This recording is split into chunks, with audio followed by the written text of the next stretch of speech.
और महालक्ष्मी सेल्स आपके लिए तैयार है लेटेस्ट कंज्यूमर अप्लायंसेस के साथ। Branded air conditioners, best brands, best offers के साथ आपके लिए अवेलेबल है महालक्ष्मी सेल्स में। एयर कूलर्स जो आपके पूरे घर में ठंडी हवा से आपके दिन को और खुशनुमा बनाए। Single door refrigerator, double door refrigerators, inverter battery, deep freezers, visi cooler, LED televisions, semi and fully automatic washing machines, water purifier, RO plus UV, आटा चक्की, water dispensers, water coolers, mini refrigerators, सभी appliances best brands के best offers के साथ आपके लिए available है Mahalakshmi sales में।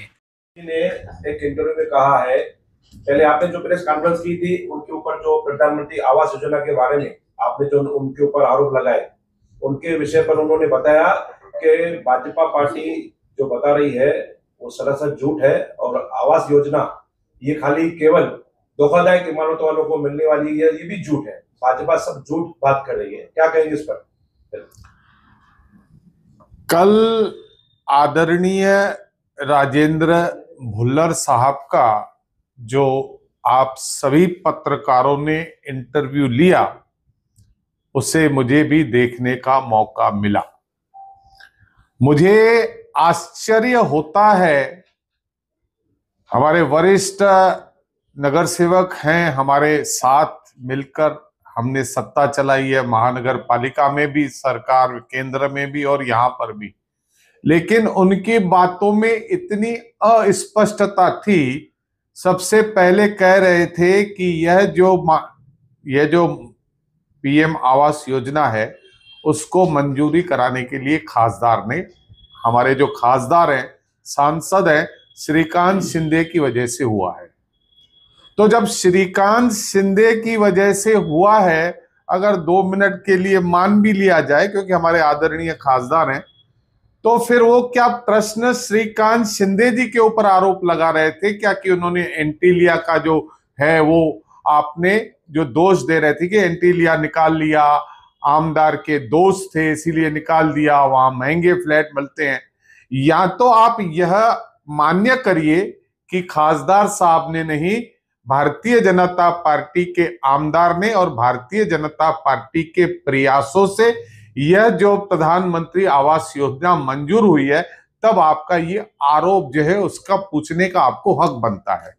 और दूसरी बात उन्होंने क्या कही कि यह घर उन लोगों को नहीं मिलेंगे जिनकी बिल्डिंगें, इमारत गिर गई हैं। तो आदरणीय हमारे नगर सेवक साहब को मैं सूचित करना चाहता हूं, प्रधानमंत्री आवास योजना उन्हीं लोगों के लिए है जो बेघर हैं और जो इमारतों से जिनकी गिर गई है वो बेघर हो गए हैं। और हमने ऐसे कभी नहीं कहा कि उनको मुफ्त घर मिलेगा। हमारे विधायक ने बताया था कितनी राशि उनको लगेगी और कितनी उसको सब्सिडी मिलेगी। उस आधार पर सभी जितने भी बेघर हैं वह उसके लिए पात्र हैं, क्योंकि प्रधानमंत्री का एक नारा है, सबको अपने हक का घर। कोई भी नागरिक भारत का होगा जिसके पास घर नहीं होगा वह प्रधानमंत्री आवास योजना में पात्र होगा। इसीलिए कृपया लोगों की दिशा भूल मत करिए। और आप अगर 5 मिनट के लिए मान लिया जाए कि भाई आप जो आपने कहा कि मैं कोर्ट में, हाई कोर्ट में मैंने रिट पिटीशन इसलिए दाखिल करी है क्योंकि इसमें गड़बड़ियां हैं, इसमें यह गड़बड़ियां है, ये प्लॉट हमें नहीं मिला, ये नहीं मिला, फला नहीं मिला, फला नहीं मिला, उसके बावजूद भी टेंडर निकाल लिया गया। मुझे ये बताइए कि जब मेरी ही पार्टी का उप मुख्यमंत्री यूडी डिपार्टमेंट का मंत्री है, तो मैं ये चीजें अपने शहर के विकास करने के लिए 37 एकाएक बता रहे थे कि उसमें बदल नहीं हुआ। तो यह पूरे अधिकार आदरणीय हमारे उप मुख्यमंत्री हमारे श्री एकनाथ शिंदे जी के पास है और सौभाग्यवश आप उन्हीं के पार्टी के नगर सेवक हैं। तो आप कोर्ट में, हाई कोर्ट में दाद क्यों दे रहे हैं?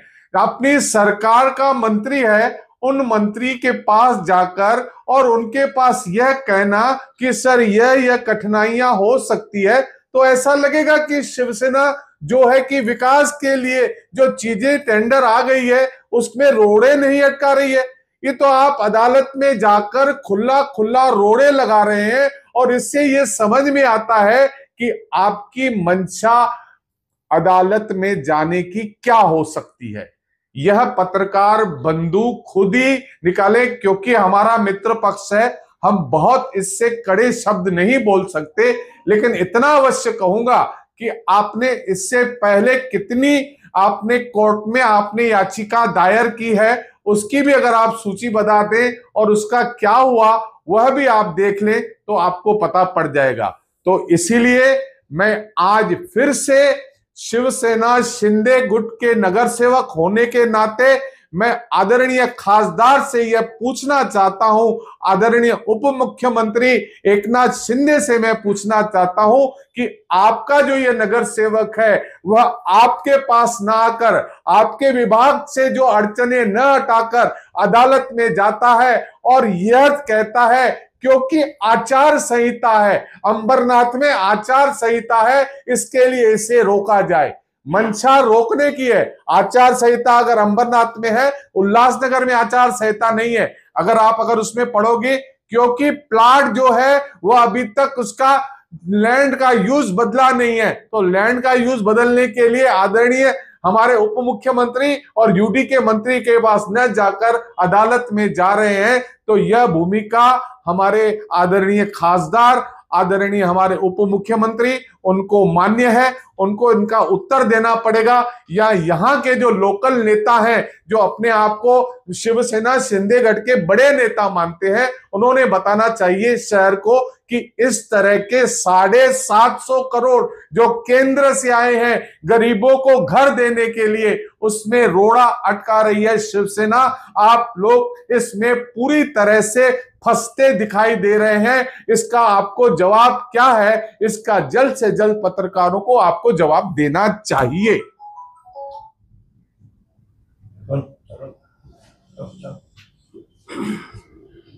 पंडित जी, ये सही है कि रेजोल्यूशन अभी भी चेंज नहीं हुई है? इसके बारे में जानकारी। मेरे हिसाब से जो कुछ भी कमियां होगी उसके गहराई में हम नहीं गए हैं, लेकिन मुझे पता है कि प्रशासन और सरकार इतनी सज्ज है, इतनी कैपेबल है, इतनी उनकी शक्ति है, जो छोटी मोटी तांत्रिक अगर कोई होगी तो मुझे जानकारी नहीं है, मेरे हिसाब से तो हो गई होगी, क्योंकि इसकी गहराई में हम नहीं गए हैं, इसके लिए इसका उत्तर देने की स्थिति में नहीं है। लेकिन इतना आपको बता दे कि इस वजह से यह काम नहीं रुकेगा।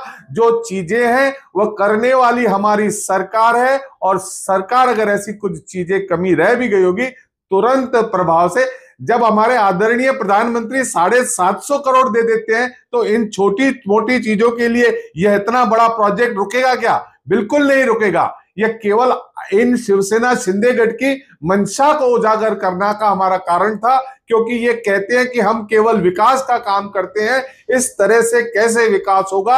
आप उसी पक्ष के पिछले 25 सालों से आप नगर पार्षद हैं और इस तरह के रिट पिटीशन डाल रहे हैं, तो कहीं ना कहीं आपके विकास मॉडल पर एक बहुत बड़ा प्रश्न चिन्ह लग रहा है। प्रदीप जी, उन्होंने एक कहा कि ठीक है, मैं कोर्ट से मेरा पिटीशन पीछे लेता हूं, मगर जो आवास योजना है वो एंटीला में पास कराए। अच्छा, आइए इस बात पे मैंने कहा कि अगर आदरणीय खासदार महोदय ने यह पास कराई है जिस तरह से अरुण आसान और राजेंद्र चौधरी ने कहा, तो यही मैं उनसे प्रश्न पूछता हूं कि हमारे जो मंत्री हैं टाउन यूडी डिपार्टमेंट के, उनको कहकर अगर आप अपनी याचिका वापस लेते हैं और लोगों से क्षमा मांगते हैं और कहते हैं कि मैं वापस लेता हूं, तो मैं आपसे वायदा करता हूं कि हम और हमारी सरकार मिलकर एंटीलिया में भी घर बनवाएंगे।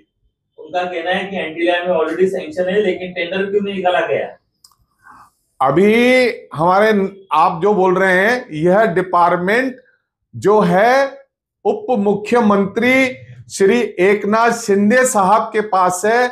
यह प्रश्न अगर पास करने वाली जो अथॉरिटी होती है, यह प्रश्न उनके पास होना चाहिए, उनसे पूछना चाहिए क्यों डिले हुआ है। हमारी तरफ से कोई डिले नहीं है। मनपा आयुक्त और आप मिलीजुली कर करोड़ों का भ्रष्टाचार करने का कोशिश कर रहे हो, ये भी आरोप लगाया हुआ है। भ्रष्टाचार कौन कर रहा है?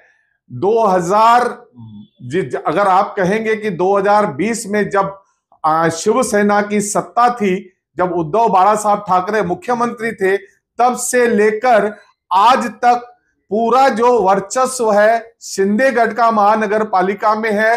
किस तरह के लोग बिठाए गए टाउन प्लान में, जिसका मैंने आपको पिछली बार नाम भी बताया था।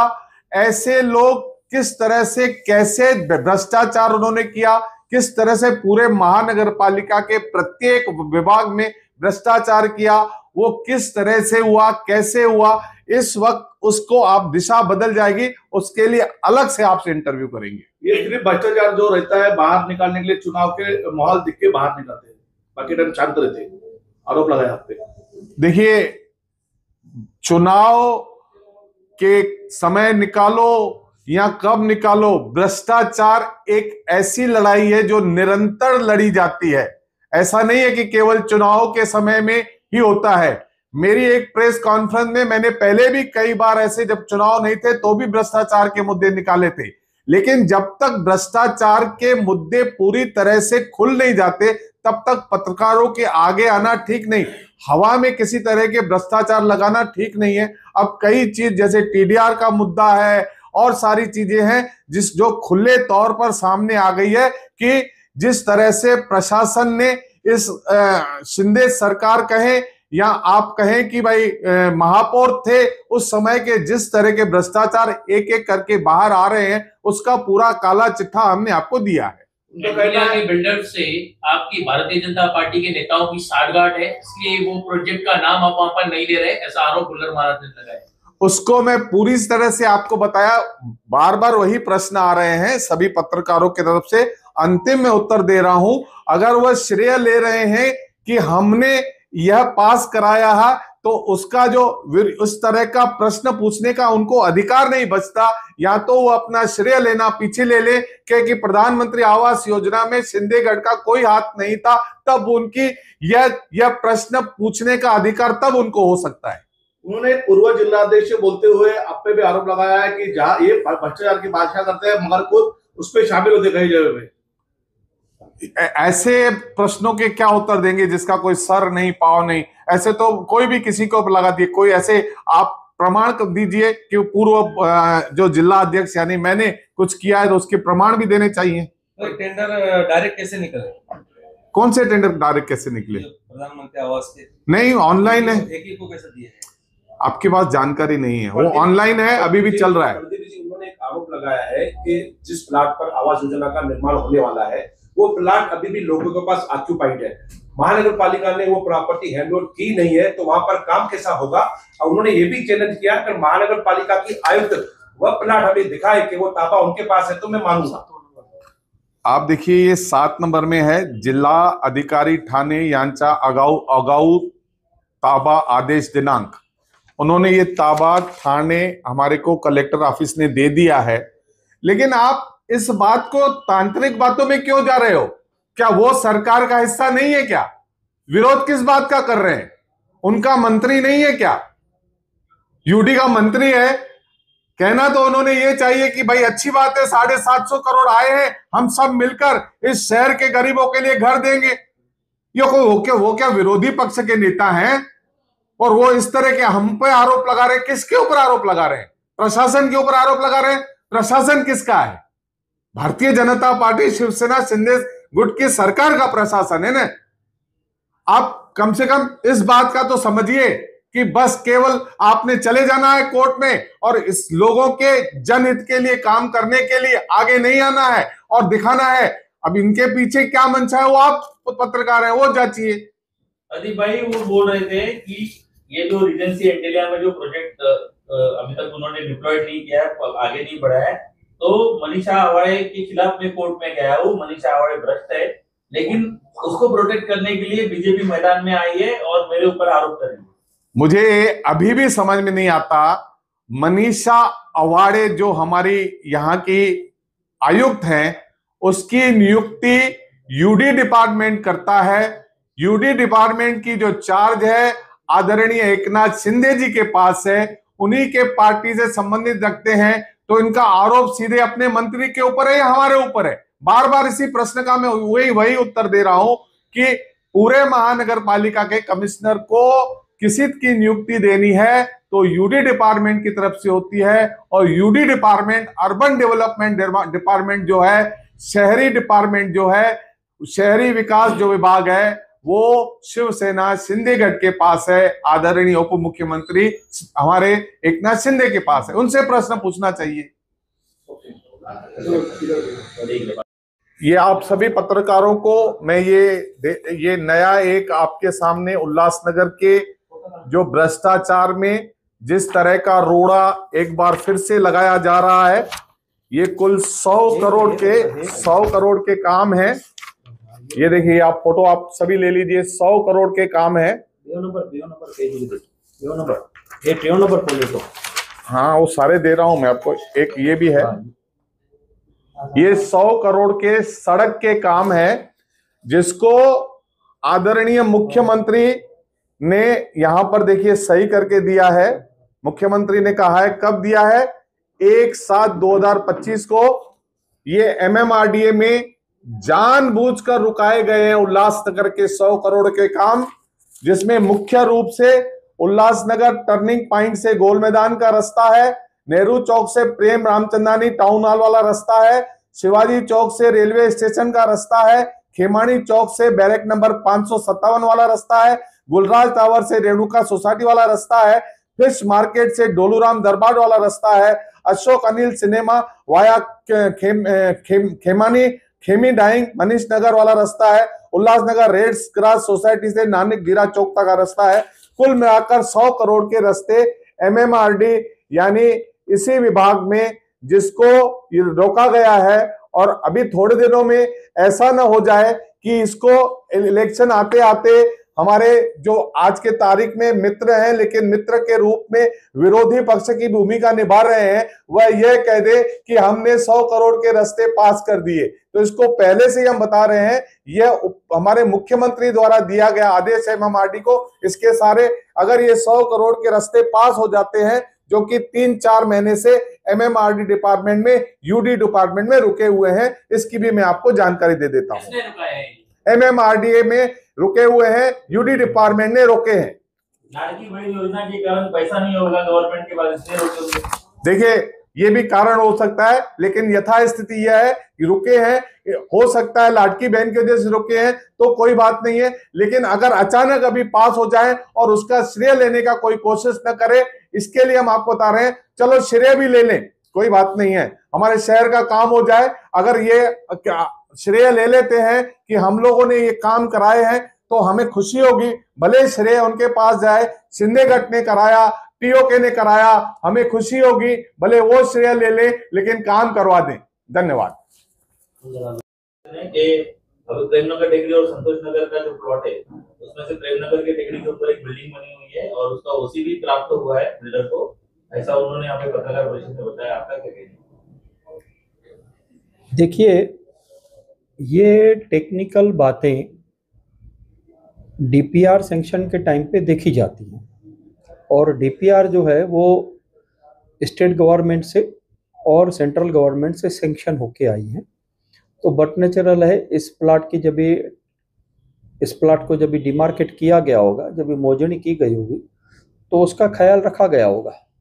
उनका कहना है कि डीपीआर है वो बंद गोली में बैठ के बनाया गया है, कोई प्लॉट पे नहीं आया है, अभी की जो स्थिति है प्लॉट की वो देखी नहीं गई है। देखिए, जिसने भी टेक्निकल डिटेल बनाई है, डिटेल प्रोजेक्ट रिपोर्ट बनाई है, तो वो लोग पूरी तरह से इन बातों से वाकिफ हैं कि ये डिटेल प्रोजेक्ट रिपोर्ट किस तरह से बनती है और उसमें क्या क्या हमें लिखना चाहिए। तभी तो ये urban development department, chief secretary और उसके बाद सेंट्रल गवर्नमेंट इसको मंजूरी दी है। मुझे नहीं लगता है बुलर महाराज जी इनसे ज़्यादा कैपेबल हैं कि वो डीपीआर पे प्रश्न उठा सकते हैं। ये जो पीएमसी लगाई गई है, दी गई है पीएमसी का काम, वो किसी भी विदाउट टेंडर के दिया गया है, ऐसा उनका कहना, क्योंकि पीएमसी का वैल्यू 10 करोड़ के ऊपर जाने वाला है। देखिए, पीएमसी को अगर टेंडर के बगैर काम दिया गया है तो वो बात उनको उनके हमारे माननीय उप मुख्यमंत्री और अर्बन डेवलपमेंट डिपार्टमेंट के मंत्री श्री एकनाथ शिंदे जी के सामने ये बात उठानी चाहिए।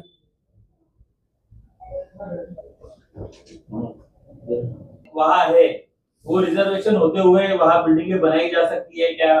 और अगर बिल्डिंगें वहाँ बनती है तो वहाँ जो आजू बाजू में जो लोग वहाँ से विस्थापित होने वाले हैं उनके लिए कुछ इस योजना में दिया जाएगा क्या?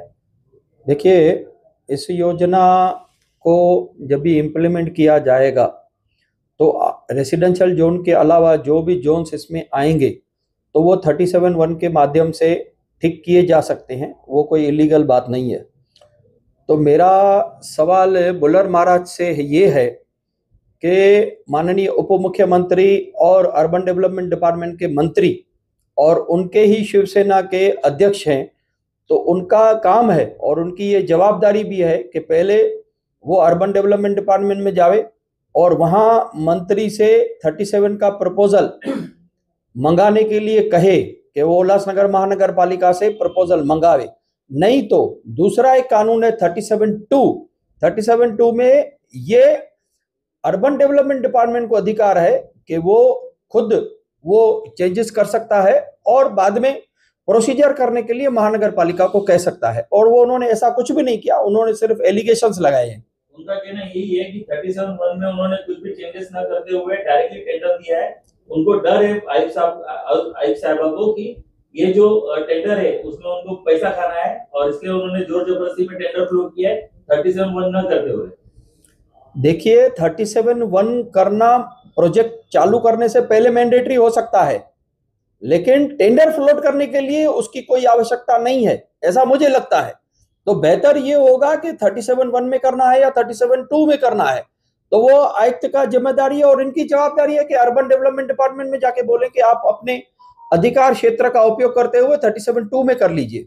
ये मुद्दा हो नहीं सकता है। उन्होंने ये भी कहा कि मैंने रेट पिटीशन जो दाखिल की है किसी पार्टी के चिन्ह पर नहीं की है, मैं व्यक्ति विशेष शहर हित के लिए एक आम नागरिक की तरह मैंने रेट पिटीशन दाखिल की है और ये जानबूझ के हमारी पार्टी का नाम लेके हमें बदनाम कर रहे हैं। देखिए, पिटीशन में उन्होंने खुद अपना जो इंट्रोडक्शन दिया है वो यही दिया है कि मैं शिवसैनिक हूं, मैं शिवसेना का पदाधिकारी हूं। The petition here in social worker and member of a political party Shivsena, ये फर्स्ट लाइन है इनके पिटिशन की। तो ये खुद बोल रहे हैं कि ये पहले कारपोरेटर रह चुके हैं, तो वो अपना जो इंट्रोडक्शन दे रहे हैं वो शिवसेना का पदाधिकारी होने के नाते, शिवसेना का मेंबर होने के नाते कह रहे हैं। तो अभी उससे आप अपना पलड़ा कैसे जार सकते हो? उन्होंने भाजपा लोगों को गुमराह करने की कोशिश कर रही है, ये भी आरोप लगाया है। देखिए, दो तरफ से आप खेल रहे हो, पहले आप क्रेडिट लेते हो, लेकिन जब भी ये मामला बूमरिंग होके आप पिटिशन में जाते हो तो मैं ये कहूंगा कि हाथी के दांत दिखाने के और है, खाने के और है। एक तरफ से आप श्रेय लेते हो और फिर बैकडोर से महाराज बुल्लर को हाई कोर्ट में भेजते हो कि ये प्रोजेक्ट जैसे रुक जाए। तो ये उनको खुलासा करना चाहिए जिन्होंने यहां पे क्रेडिट ले लिया। अरुण आशान शांत क्यों है और राजेंद्र चौधरी जवाब क्यों नहीं दे रहा है? ताज्या घडामोडींसाठी स्वानंद न्यूजला सबस्क्राइब करा आणि बेल आयकॉनवर क्लिक करा।